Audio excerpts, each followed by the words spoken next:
Let's get started with Chapter 2 of August House by John Hewitt. Chapter 2. They used the valet parking at the Salt Grotto, her mother greeting the valet by name. The restaurant's wide windows framed the ocean beyond, sunlight glinting off polished wood floors and neatly arranged tables. The low hum of conversation filled the air, punctuated by the occasional clink of silverware.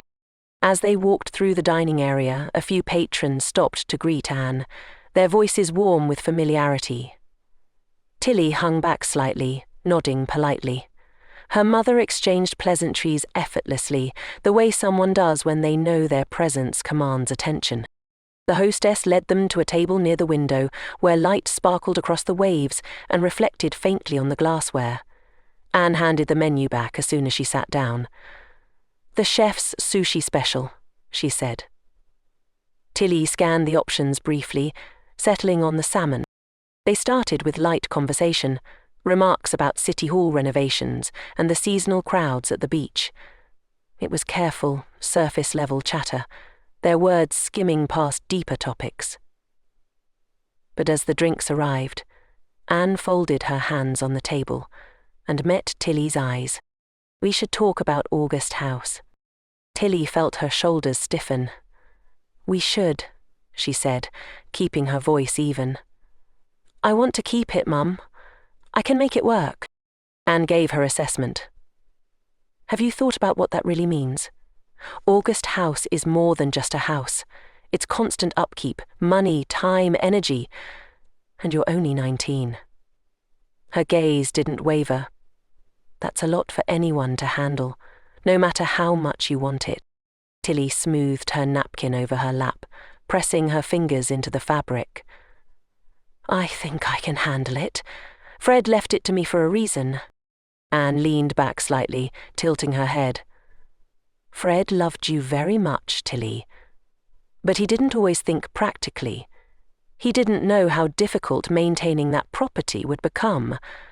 It's not something you should take on." Tilly's jaw tightened, and she gripped the edge of her napkin. "So, you don't even want me to try?" Anne's hand reached across the table, resting lightly over Tilly's. "This isn't about what I want. It's about your future. Why tie yourself to a house that will drain you when you could sell it and have the freedom to build something new?" Tilly picked up her water glass, the chill of it steadying her trembling hand. "It's not just a house. It's part of our family's history. I can't just sell it." Anne's expression stayed neutral, but her fingers tapped once against the table. "The past is important, Tilly, but it's not enough. A house like that will take everything you give it, and more. Let me make some calls. I can find someone who values the property and its history while taking the burden off your hands." Tilly brushed at her cheek, catching a tear she hadn't realized was there.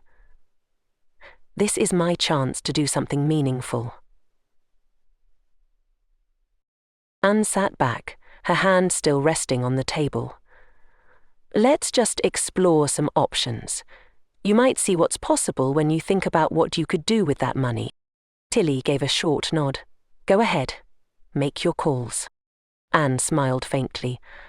"Thank you, sweetheart. I think you'll see this is the best choice." Tilly straightened in her chair. "I haven't made a choice yet, Mum. You can make your calls, but I'm not giving up." Anne paused. "Of course. We'll figure it out together." Tilly looked toward the shoreline, where gulls dipped low over the waves. The soft chatter of the restaurant faded around her, replaced by the quiet echo of her mother's words. She didn't like disagreeing with her mother, but this felt important. That night, Tilly awoke to the sound of Echo and the Bunnymen's Ocean Rain playing softly through her mother's old stereo. "Fate, up against your will." The singer's voice murmured low, accompanied by the faint hiss of the cassette tape. The air in the room was dry and faintly dusty, holding the scent of old wood and paper. Her feet pressed against the smooth, cool floorboards as she rose from the bed. The long cotton nightgown she wore shifted lightly against her skin as she crossed to the window. The cassette tapes and band memorabilia sat in their familiar places, their edges smoothed by the darkness. Leaning against the window frame, Tilly looked out at the garden. The tangled plants and overgrown paths crept under the moonlight. Beyond them, the iron fence surrounding August House rose high. Thick vines wrapped around its bars, knotted and unmoving. Tilly thought of how private the house felt, hidden behind its barrier, unreachable from the outside. She felt the pull of the garden and headed down the stairs before she gave it too much thought. Outside, the cool air brushed against her arms as she stepped onto the stone path. The ground was uneven but smooth, the stones cool to the touch of her bare feet. The scent of damp earth rose around her, mixing with the sweetness of unlikely blooms. Scarlet monkey flowers stood out faintly, their dark red petals dull in the low light. Pacific bleeding hearts swayed slightly, their pale blossoms trembling in the still air. Coast lilies rose above them, their whiteness vivid against the darker foliage. As she reached the edge of the garden, Tilly pulled the nightgown over her head, folding it neatly and setting it on the grass beside her. She lowered herself to the ground, the cool blades pressing against her arms and legs. The air smelled of earth and flowers, the sharpness of the night blending into the sweetness of the blooms. She stared up at the sky, the moon glowing brightly against the faint stars. Her mind wandered as she lay there, her thoughts pulling her back to her first day at college. She remembered the crowded auditorium, the low murmur of voices and the scrape of chairs as students adjusted their positions. She had sat low in her chair, trying to blend into the sea of faces. "This guy is so dull, I'm going to start working on my Outlander/fic," the girl next to her whispered, her voice low and dry. "Do you know the Scottish word for masturbate?" Tilly had chuckled, louder than she intended, drawing glances from nearby students. Her face warmed as their eyes settled on her. "I'm going to go with a wee tug," the girl said, her tone sure and unfazed. Tilly's laughter burst out again, louder this time, catching even more attention. Before she could shrink into her seat, the girl reached over and took her hand. Her grip was firm and steady, her voice quiet. "None of these people matter. I'm Opal, by the way," she said, the words breaking through Tilly's embarrassment. The memory softened, and Tilly looked around the garden. She sat up, her skin damp from the grass. A flicker of movement drew her attention. A rabbit stepped onto the path ahead. Its bright eyes reflected the moonlight, still and unblinking. She froze, her breath caught. The rabbit lingered for a long moment before slipping silently into the shadows of the plants. She rose slowly, brushing the dew from her arms. The air was heavier now, carrying the sharpness of damp earth and the layered sweetness of flowers. The path ahead seemed to narrow, its edges blurred by the darker foliage. She followed it, her steps careful as the space around her grew quieter. A shape emerged ahead, faint at first, but growing clearer as she approached. The path widened slightly, the plants thinning just enough to reveal the fountain. Its stone base was mottled with patches of dark green moss, and thick vines coiled over its edges, their leaves dense and unmoving.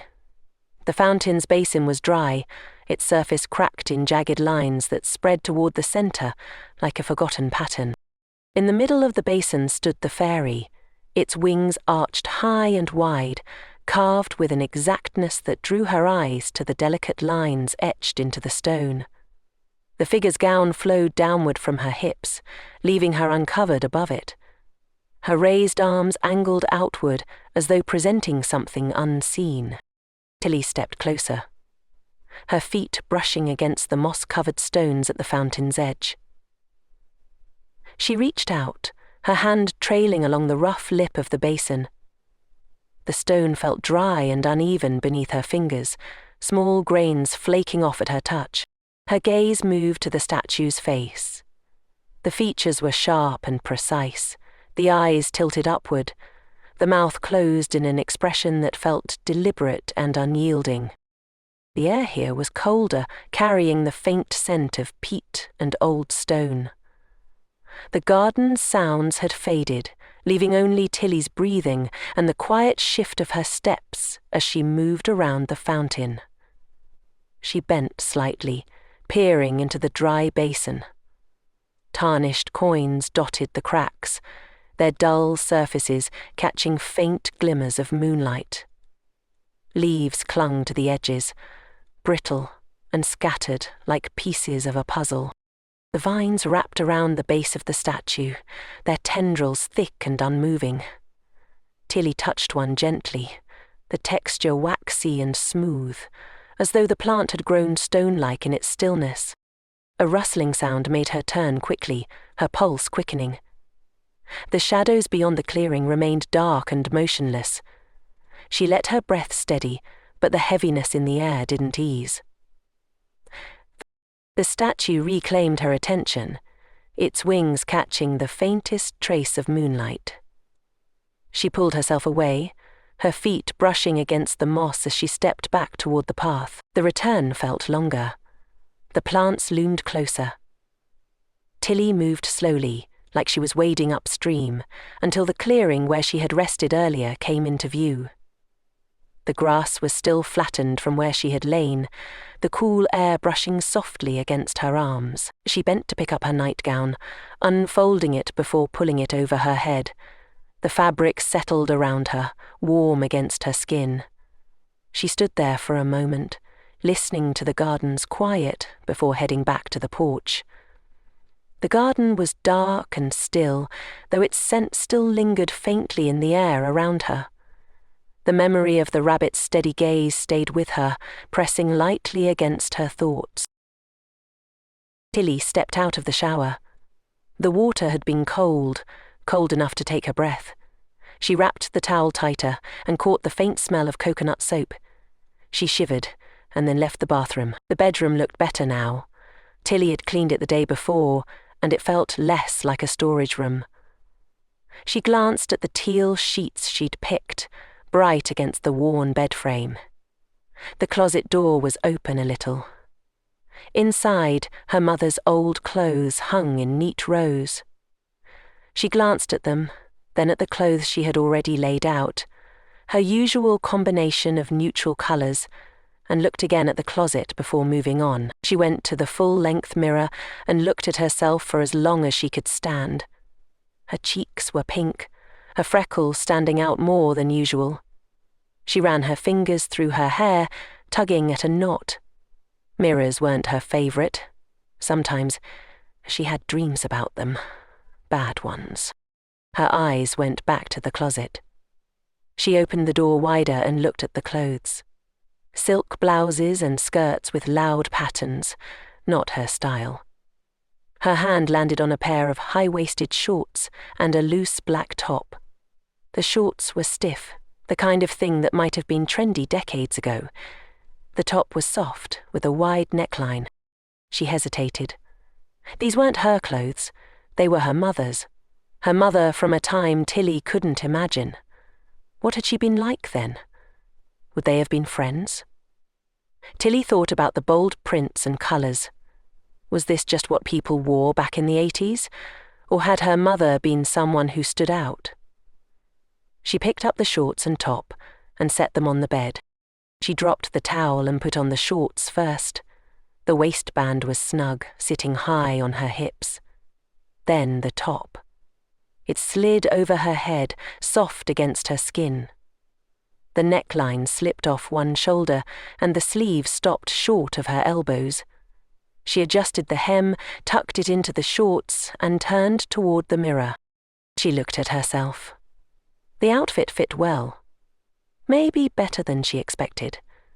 The shorts hugged her waist and legs, and the top hung loose, the neckline showing more than she was used to. It wasn't her usual style, but it worked. It made her think about her mother again. What had she worn these for? Something big, or nothing special? Would she have cared that Tilly was wearing them now?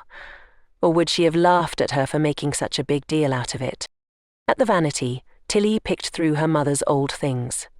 She slid silver bangles onto her wrist, and the sound of them tinkled in the quiet room.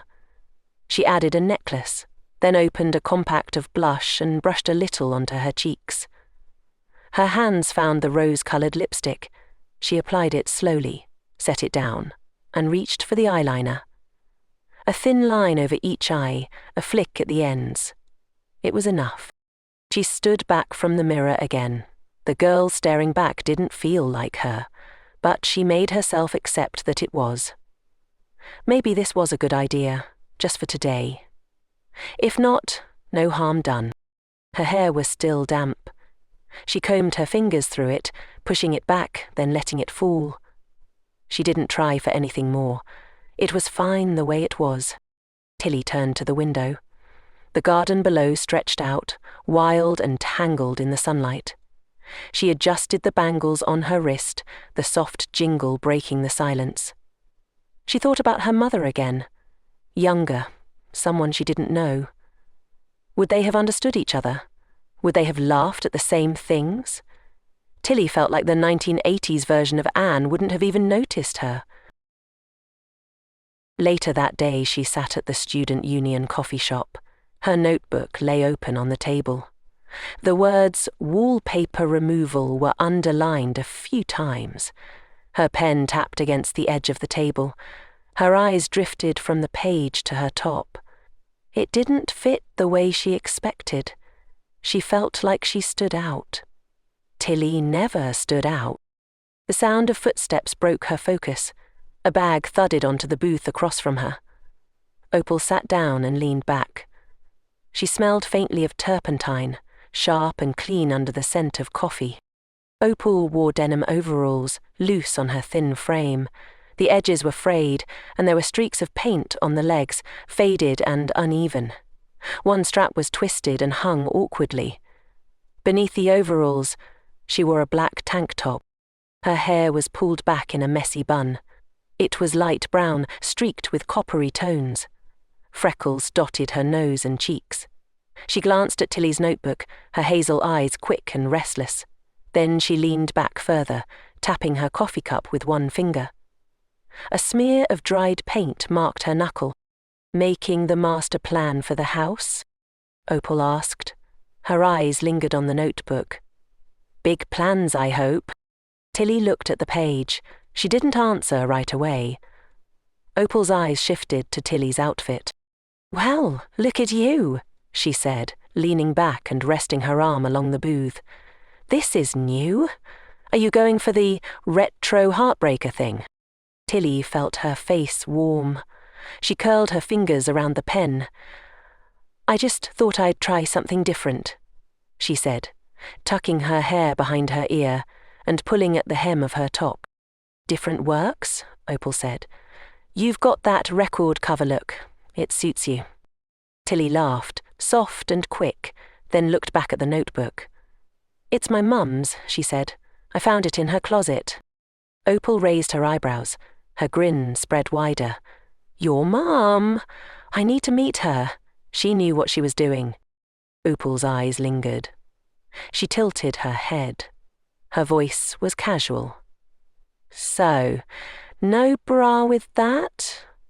I'm just wondering. Didn't see a strap?" Tilly tapped her pen against the notebook and looked up. A small smile played on her lips. "Use your imagination," she said. Opal grinned, leaning in. Her elbows rested on the table. "Oh, I am," she said. Nick slid into the booth opposite Tilly and Opal. Tilly glanced at him, then back to her notebook. She straightened it without thinking. "You look nice," Nick said. Tilly felt her grip on the pen tighten. Her cheeks warmed. "Thanks," she said. "It's not really my thing." Nick leaned forward, resting his forearms on the table. The hoodie stretched across his shoulders, the fabric pulled smooth. "It works," he said, like he'd decided it. And that was that. Opal's gaze lingered on Tilly for a moment before shifting to the notebook. She tilted her head, scanning the list. Wallpaper removal, she said. That's where you're starting. The corner of her mouth twitched. Why not go for something bigger? Knock down a wall? Tilly shrugged. She twirled the pen between her fingers. I don't know. It seemed like something I could actually do. You know, one of those manageable things. Opal leaned forward. The light caught the thin silver chain around her neck. I'm in, she said, her voice casual. Her eyes glinted. I like undressing things. Here's a tip. Liquid fabric softener. Mix it with water, spray it on, and wait a bit. The wallpaper comes right off. Tilly raised an eyebrow. Fabric softener. Really? Worked great on a set I helped with, Opal said. She tapped the rim of her coffee cup. Don't ask me the ratio, though. I guessed. Tilly shook her head. A small smile tugged at her lips. So, half the wallpaper's still stuck, while the whole house smells like lavender. Better than scraping it off with your hands, Opal said. She leaned back, her eyes on Tilly again. Do you have any books on this stuff? Home remodeling guides or something? Or are you just winging it with Google? Tilly laughed.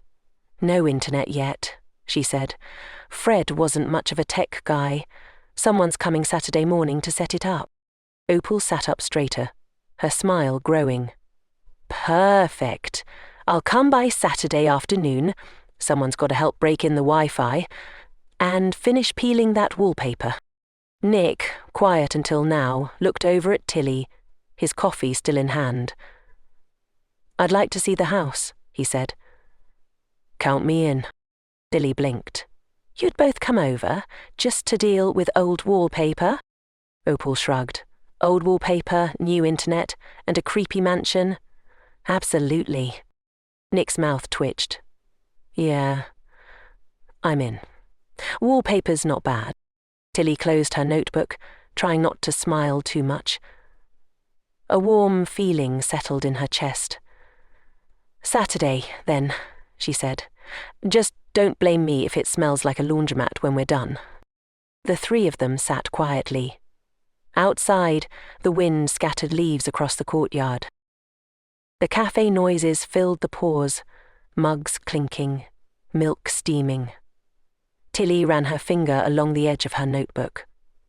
Opal leaned back, her arm resting on the booth's edge. Her silver necklace shifted in the light as she moved. Her eyes darted between Nick and Tilly, then stopped on Nick. So, she said, her voice lilting a bit, how'd your date with Aphid go?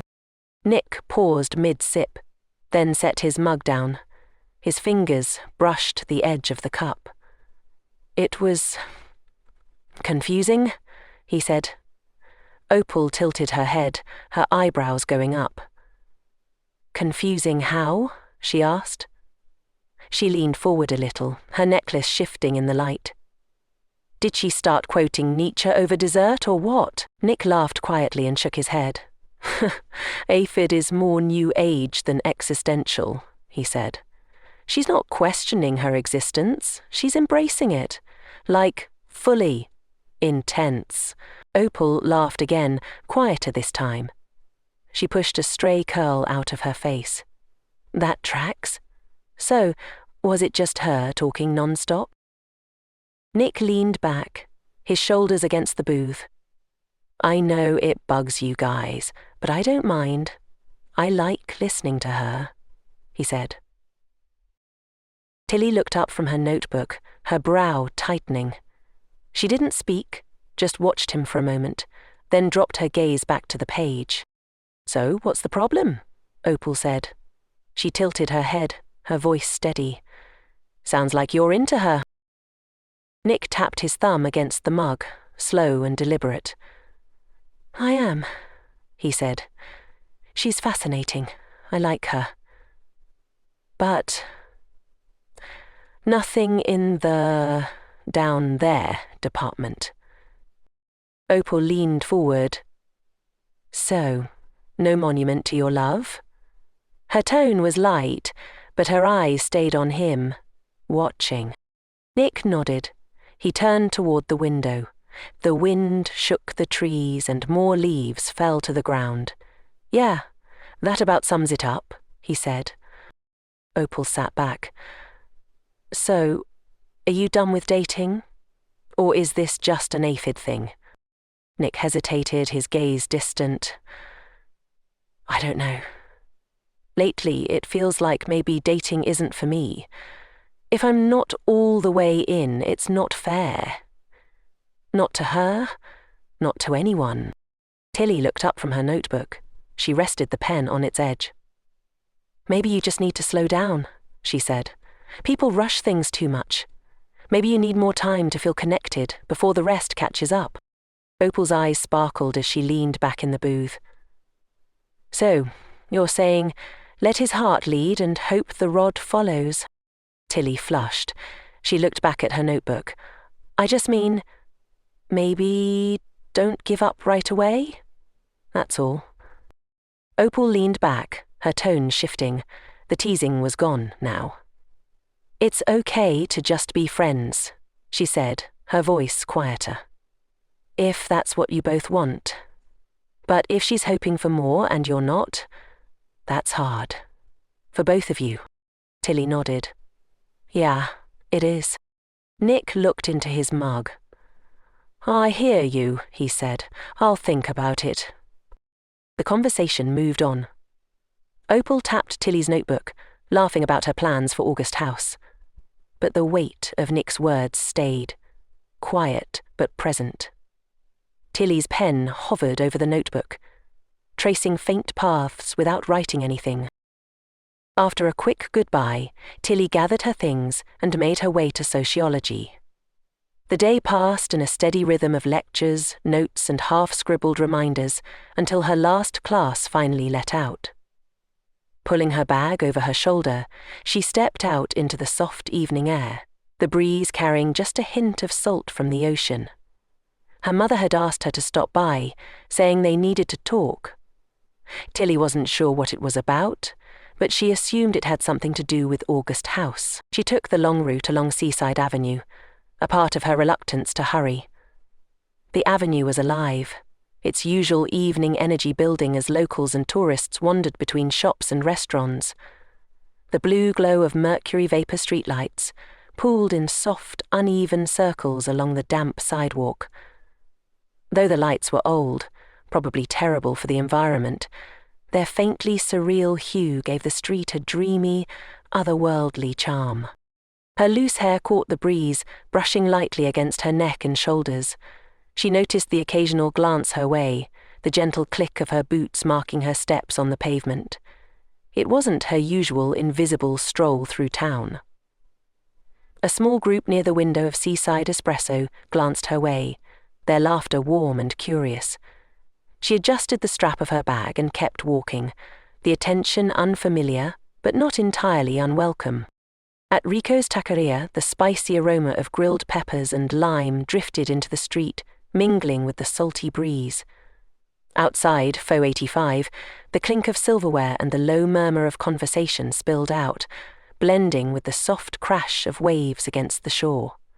Across the street, the Santa Creda Grande Hotel rose above the other buildings, its tall facade gleaming under the pale blue light of the street lamps. Tilly imagined the view from its top floor, Seaside Avenue glowing with life, its soft light illuminating groups of people as they moved through the night. It felt so different from August House, with its quiet, empty halls and stubborn walls. She loved the house. She did. But there were moments when it felt too big, too quiet. She wondered if it had been a mistake to take it on by herself. A part of her missed the energy of places like this, the warmth of being surrounded by people. Her steps slowed as she neared Seaside Books, the faded sign above the door swaying slightly in the breeze. She caught her reflection in the glass and stopped, startled by what she saw. The wide black top draped off one shoulder, its neckline soft and loose, and her layered silver bangles clinked lightly with her movements. She looked like someone else. The glass showed her face. It was hers, but not exactly. Something about the expression didn't sit right, like it knew something she didn't.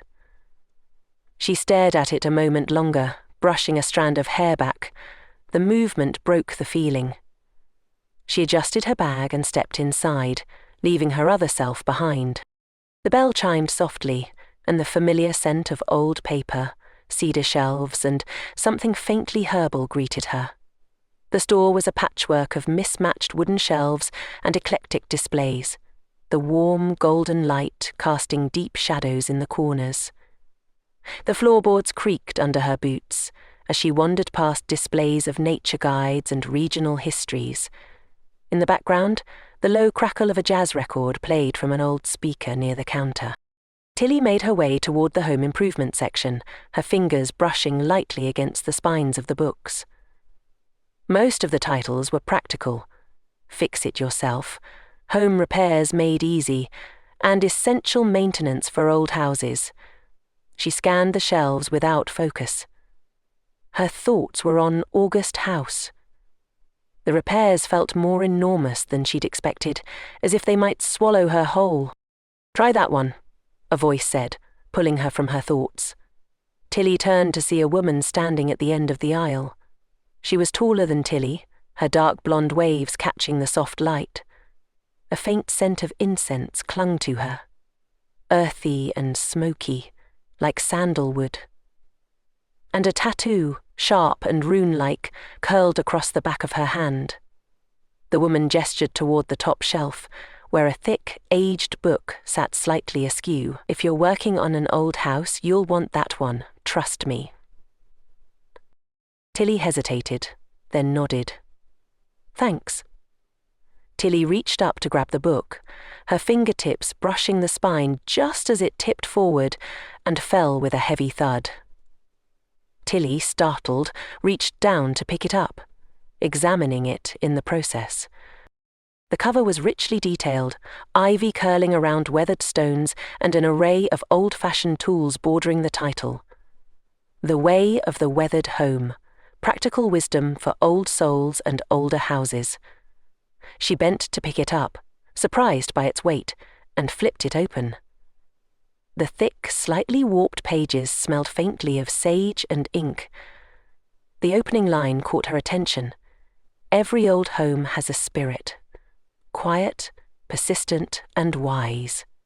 Approach it as you would a sleeping giant." She raised her head to thank the woman, but the aisle was empty. Tilly frowned, glancing up and down the quiet store, but no one else was nearby. Brushing off the moment, she returned her attention to the book. The text inside was an unusual blend of practical advice and something else. Something closer to folklore. One section read, "To peel wallpaper, first greet the wall. Ask if it's ready to let go of its past coverings. If not, return another day." On another page, a list of offerings for the house spirit included rosemary, sea salt, and a drop of spring water if available. It was strange, almost whimsical, but something about it resonated with her. She tucked it under her arm, grabbed a more conventional repair manual, and headed to the counter. The bell chimed faintly when Tilly stepped out. The street was alive, the soft light of Seaside Avenue glowing against the night. The book rested against her hip, heavier than it should have been.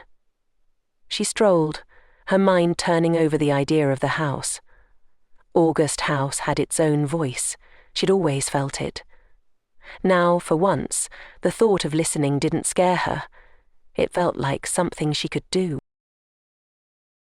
The smell of furniture polish and potpourri greeted Tilly as she stepped into her mother's house, a meticulously kept 2-story cottage overlooking the beach.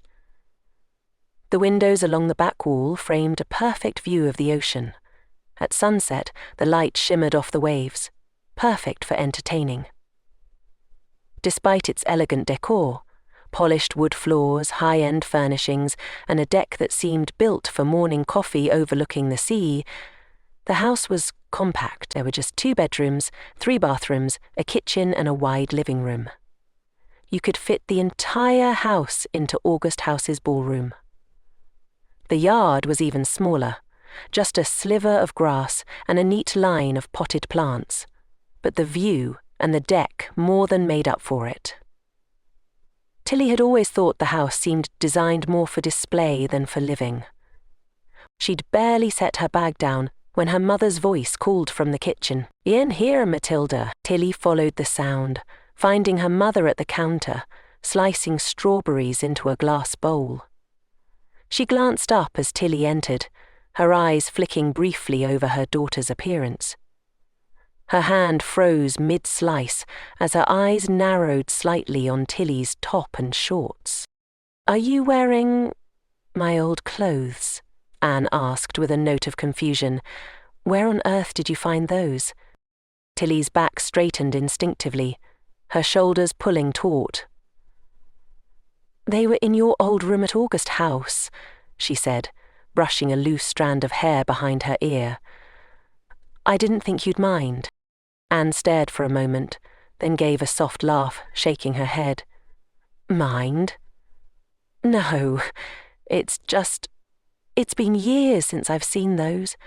I used to love that top," she added, gesturing toward the off-the-shoulder blouse. "It's strange seeing you in it." Tilly managed a faint smile, unsure whether to feel complimented or self-conscious. "Thanks," she muttered, pulling out a chair at the small kitchen table which sat in front of a wide picture window. A teapot gleamed in the soft light, the porcelain cups set neatly beside a plate of shortbread cookies. Her mother carried the bowl of strawberries over and set it down before taking a seat across from her. "So," Anne began, pouring tea into their cups, "how was your first night at August House? I assume you managed to sleep?" Tilly turned the teacup slightly in its saucer, the faint clink filling the quiet. "It was fine," she said finally. "A little quiet, but that's not a bad thing. There's a lot to do, though. I barely know where to start." Anne gave a soft hum, sipping her tea. "Well, maybe you don't need to start," she said lightly. "I spoke with Ted Carson this morning. He's very interested in the property. He says it has potential." Tilly frowned, setting her cup down. "Ted Carson? The developer?" "Yes," Anne replied. "He's been eyeing that property for years, you know. He wants to turn it into condos. Upscale, of course. He wants to preserve some of the garden as a shared green space, and he's willing to pay well." Tilly pressed her foot against the floor, steadying herself as she shifted in her chair.